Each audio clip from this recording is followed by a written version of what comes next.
Hi, I'm George Gerbo, and welcome to 100 Days of Trump, where we take a look back at the first 100 days of Donald Trump's second term in the White House and what to expect moving forward. And to do that, I have two of our excellent White House reporters, White House correspondent Jeff Murdoch and White House reporter Mallory Wilson. It's good to see you. Good to see you. Good to see you too, George. There's kind of two dominant themes that emerge when we talk about what's happened here in the first 3 months of the Trump administration, the second Trump administration.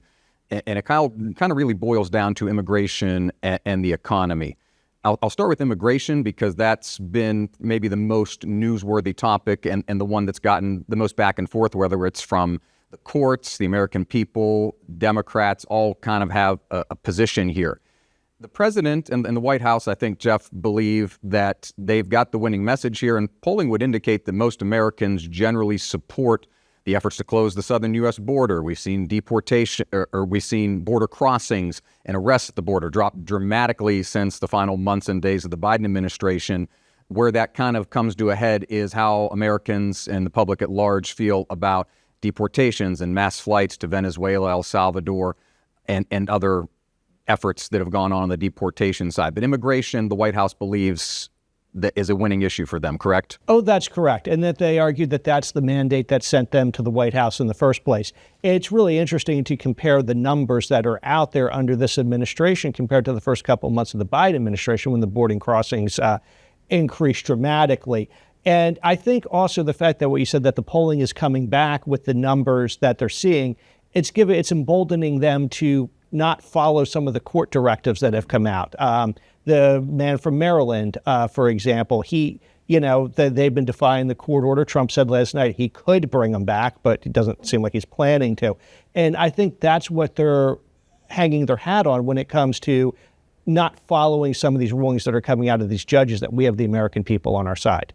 And Mallory, kind of, as Jeff points out there, the Kilmore Abrego Garcia, Maryland man, his attorneys believe he's been wrongly deported. The government believes he is a gang member. And so that's kind of been the main flashpoint of, yes, Americans are supportive of immigration efforts, but in terms you get into questions of due process, and there's still a lot of stuff to be shaken out there.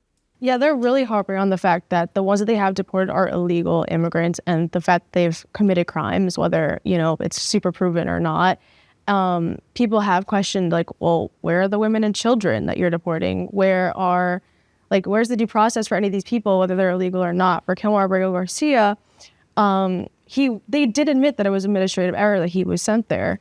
Whether he's actually an El Salvador citizen or not, I mean, he is. But at the same time, he was just taken, and they admit it's an error. But like Jeff said last night, Trump said he could bring him back. One phone call to the El Salvador president, because he's Trump, could get him back. But he said that, Abrego Garcia wasn't this upstanding citizen that everyone seems to, or he says the left thinks that this man was. Democrat lawmakers have really been pushing to get him back, and it was Maryland Senator Chris Van Hollen who actually went there and saw him. So this whole thing with the ex-post about him meeting with him and them having margaritas, which, turned out whatever, not to be true, but it's been this going back and forth between Democrats and Republicans over whether these people do deserve their due process or whether, because they're illegal, they don't deserve anything.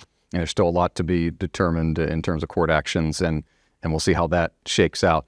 The economy sticks out, Jeff, is another major issue, and perhaps one of the few ones where the president wouldn't say this, but where you've seen some backpedaling, where he went very heavy on tariffs, and the stock market has ridden this roller coaster. It's stabilized a little bit now, but we've seen crazy ups and downs in the S&P 500 and the Dow Jones Industrial Average. The bond markets got spooked. The dollar got spooked. But the president and his allies, Treasury Secretary Scott Bessent and others, say that this is a necessary correction to rein in how production, especially in a lot of different industries, has gone offshore, and to try to get that back. Some may say the cat's out of the bag on that, but there's still some things that are going to have to be settled here and figured out on when it comes to how the economy is shaking out, because Americans generally seem to feel that that's an area where, hey, we voted for you. People across the aisle, Democrats, Republicans, Independents, better treatment of the economy, thought he did a better job or would do a better job on the economy than Joe Biden did. And now 100 days in, there's still a lot of TBD to figure out in that front. Well, before I get into your question about the tariffs, one of the things we should remember is In the first 100 days, President Trump has brought in $5.3 trillion of new investment from domestic and foreign companies. That's a number that's unheard of, and it's a number that has not been widely reported. The White House estimates that $5.3 trillion of investment is going to create 451,000 jobs, which is 500,000 jobs, which now the caveat to that is these are all promised projects and that they could fall apart at any moment. Shovels are not in the ground. But still to secure these commitments. And I think this really highlights the main difference between the Trump administration and the Biden administration. When you look at the Biden administration, the job growth was fueled by the federal government. In 2023, we had the largest expansion of federal government jobs in U.S. history under Joe Biden. We had 3 major bills that sent money to industries. So it was basically the taxpayer created jobs because the taxpayer dollars are going through these bills, like the CHIPS and Science Act is a great example of that. We've got multi-billion-dollar semiconductor companies getting $54 billion of taxpayer money to create jobs. And those jobs really aren't sustainable. They're here and now. But as you look at it, they're dependent on government and they're dependent on government subsidies, which means they're dependent on the will of the politic of America, where people go. But also, I find that when companies have government subsidies that were doled out under the Biden administration, they tend to be less competitive because their focus is then focused on the next government subsidy, not let's create a product that's cheaper, more efficient, and better that the American people want and fuel that growth organically. And I think that's a highlight of this Trump administration that people have not brought up a lot. So I wanted to make sure we're talking about the economy, we talked about that. Now, getting into the tariffs. The tariffs are basically fit into that because it's part of his carrot and stick approach to the economy. Whereas, he's using the tariffs as the stick, and then the carrots are deregulation, lower taxes. He's talked about lowering the corporate tax. He wants to bring that down to 15%. Deregulation, lower taxes, incentives such as if you're going to come over with $1 billion of investments, they'll waive permits, things like that. So it's kind of interesting how he's bringing the jobs and investment into America. Now, whether that's going to be enough to offset some of the chaos that has been created by the tariffs remain to be seen. Now, right now, we've got the pause. I think the only one we have in place right now is China at 125%. Everybody else is at 10%, and there's room, to negotiate. And it'll be interesting to see. I think when he starts getting deals with these countries and we start to see what these deals look like, we'll have a better sense of how effective his tariff strategy is. Right now, I think it's TBD. I know the White House has talked that there is a deal signed with a country. They have not said who or what that deal is. I've also seen reports in the British press that the Prime Minister of the United Kingdom has signed a trade deal with the U.S., although they've not specifically said whether it's tariffs or anything else or what exactly is part of that. So until we start getting a better picture of that, it's going to be hard to know whether or not the tariff strategy was a success. Yeah, and Mallory, to that effect, deals yet to be announced, but a lot of different carve-outs, the latest for the auto industry, for automakers that make cars here in America, which, some people realize, some don't. If you're driving a Toyota or a Volkswagen or a Mazda or a Nissan, yeah, those are foreign headquartered companies, but they make a lot of their cars and products here.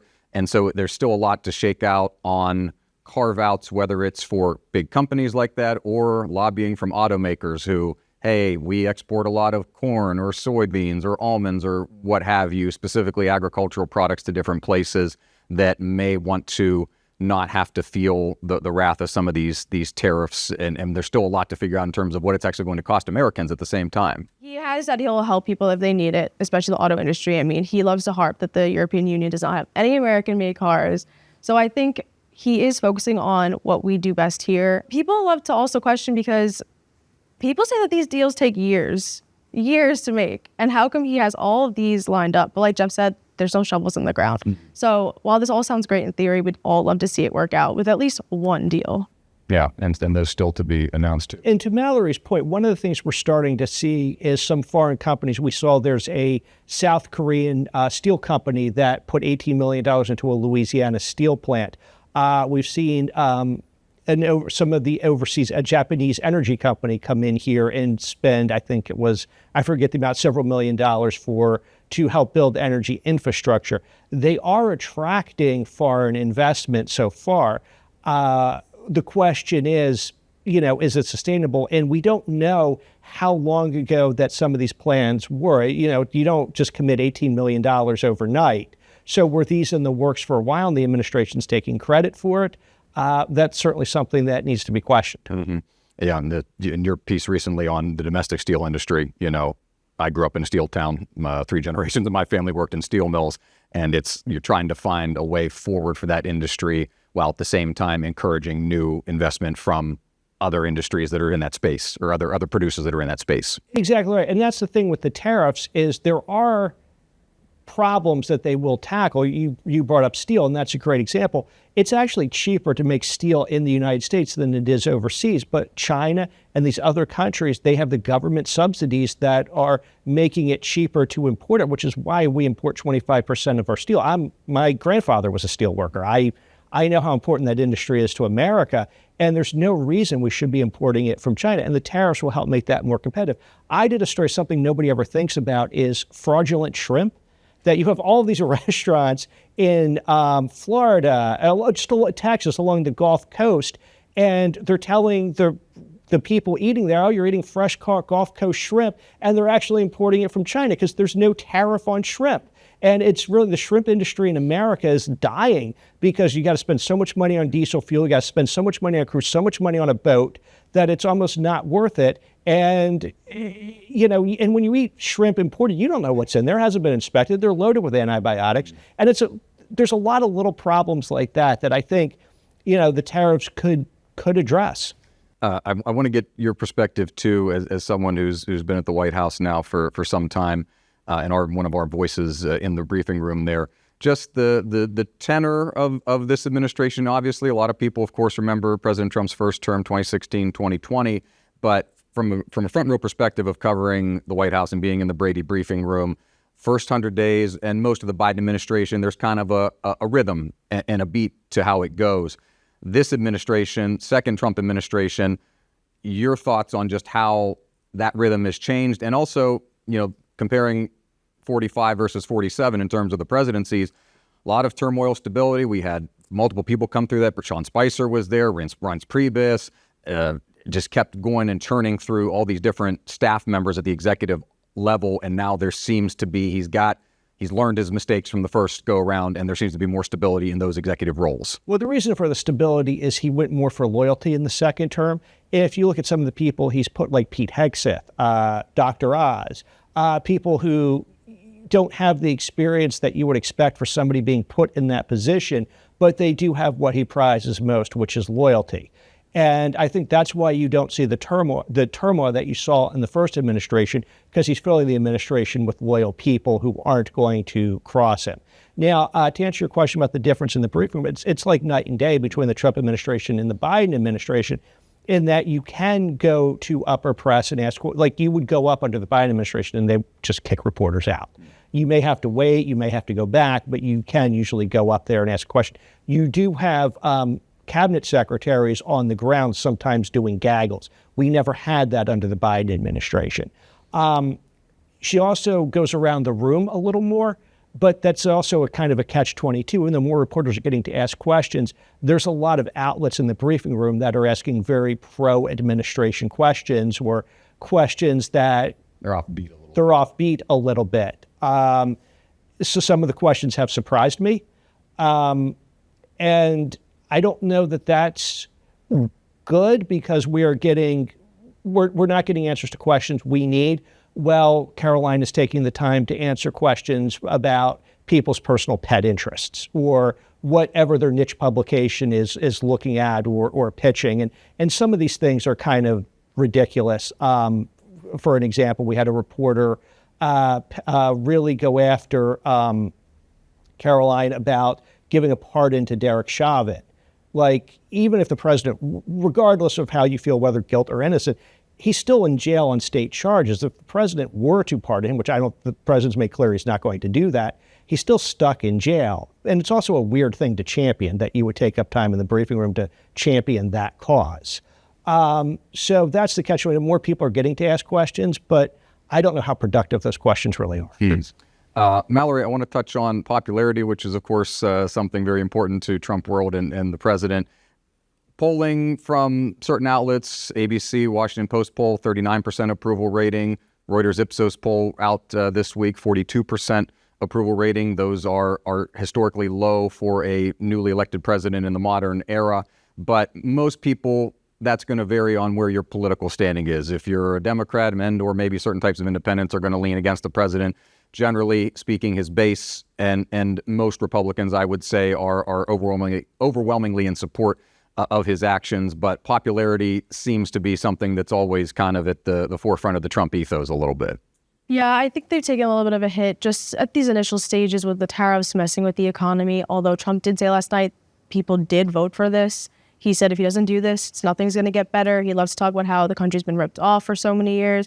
So maybe if we see these deals come to fruition, tariffs do really work out, he'll maybe get some of that popularity back.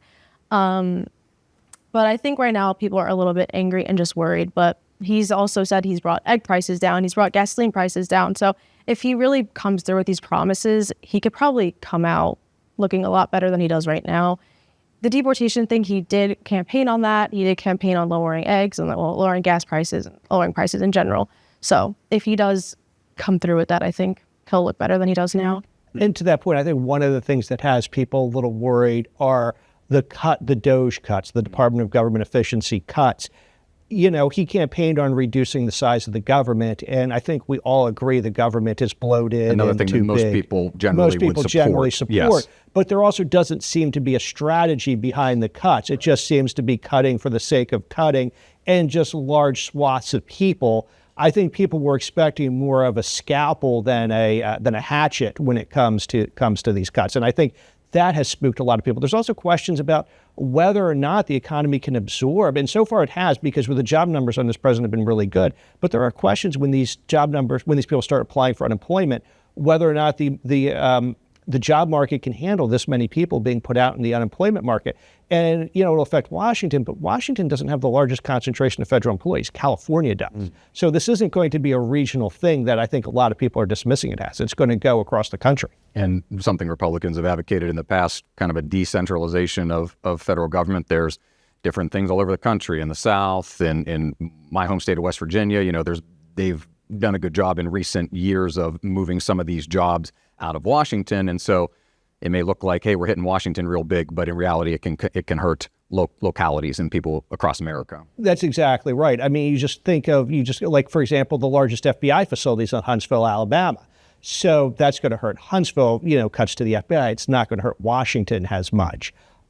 So it's interesting. And one of the things is, the president has talked about it, and Republicans have talked about for years, moving some of these agencies outside of D.C., like putting the Department of Agriculture in Nebraska, for example. And that always seems like a Republican pipe dream that never goes anywhere. So Congress, another key part of this, or maybe not necessarily a key part of this, even by congressional standards, has been pretty moribund. And to give you some numbers, average number of bills that have been signed into law each Congress this century, 372.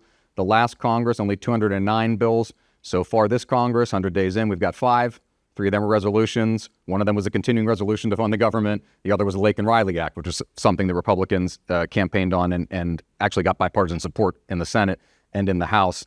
So Congress has yet to play really a part in this to advance some of his agenda when it comes to reconciliation. Still a lot of questions surrounding that. Well, one of the reasons we've seen so little legislation is because the president is ruling by executive fiat. We've had, I think, the number, and as I say this, the number will probably change, 142 executive orders out of Trump. Probably by the time this airs, that number will have gone up significantly. That's about as many as President Obama issued during his first term, 4 years of his first term. So I think there isn't that need for legislation because the president is doing everything through executive order. Now, it'll be really interesting to see what the long-term effects of that are, because if you rule by the executive order, you can also be torn down by the executive order, meaning that if a Democrat wins in 2028, he or she can issue a bunch of executive orders rescinding all of these Trump things. But also, if Trump gets the government moving in some of these directions, it is going to be hard to reverse some of these. For example, the Department of Education. If you're going to start, and he's already started dismantling the Department of Education and peeling off its core responsibilities to other agencies, it's going to be hard for a Democrat to come in and say, I want to boost the Department of Education and start bringing all that stuff back. It's going to take a while. So it'll be interesting. So it's not going to have the long-term effect that it would if it's passed by Congress, whereas it would become law. But it'll be interesting to see what happens in terms of, at the end of 4 years, these executive orders, how many of them have been enacted upon and how far they've been. That's what I always find interesting with his executive orders. There are some that have practical implications, like banning biological men from women's sports, what I said with the Department of Education. But there are some out there where they're just signaling to his base and they don't really serve a practical, they don't really make the government move in any direction one way or another. It's just letting his base know I campaigned on this and this is something I support. Yeah, and Mallory, to close with you, yeah, it's those accomplishments that the president would tout and say, I've done X, Y, and Z, promises made, promises kept, those type of things. At some point, midterms come down the line. I think we kind of still expect a full speed ahead sprint here in this year before, once we get to at the end of this year, once we get to the end of this year, you'll start seeing midterms and things like that ramp up in control of Congress, and election years, or especially in a midterm, tend to get off the rails in terms of what Congress can do or even does. But the White House and the president seem prepared just to sit on this and tout what they believe their list of accomplishments has been, and that's kind of their thing to remind Americans about over the next weeks and months. Yeah, and he has said that he wants to codify a lot of the things he's done into law, especially the DOJ cuts. He wants those done, and he has always had a lot of influence over the Republicans in Congress, so I do see him being able to get some of this stuff done by the midterms. He is moving fast, and I think that's just his vibe. Like, he just wants to go fast and make sure by the midterms that things are done that can't be reversed. It's an excellent discussion. It'll continue to play out over the next days, weeks, and months. Jeff, Mallory, I appreciate the time. Thank you. Thank you for having us. A reminder, you can find Jeff and Mallory's work and the work of our entire politics team at WashingtonTimes.com. Just click on the 100 Days of Trump link on our homepage. I'm George Gerbo. Thanks for watching, and we'll see you next time.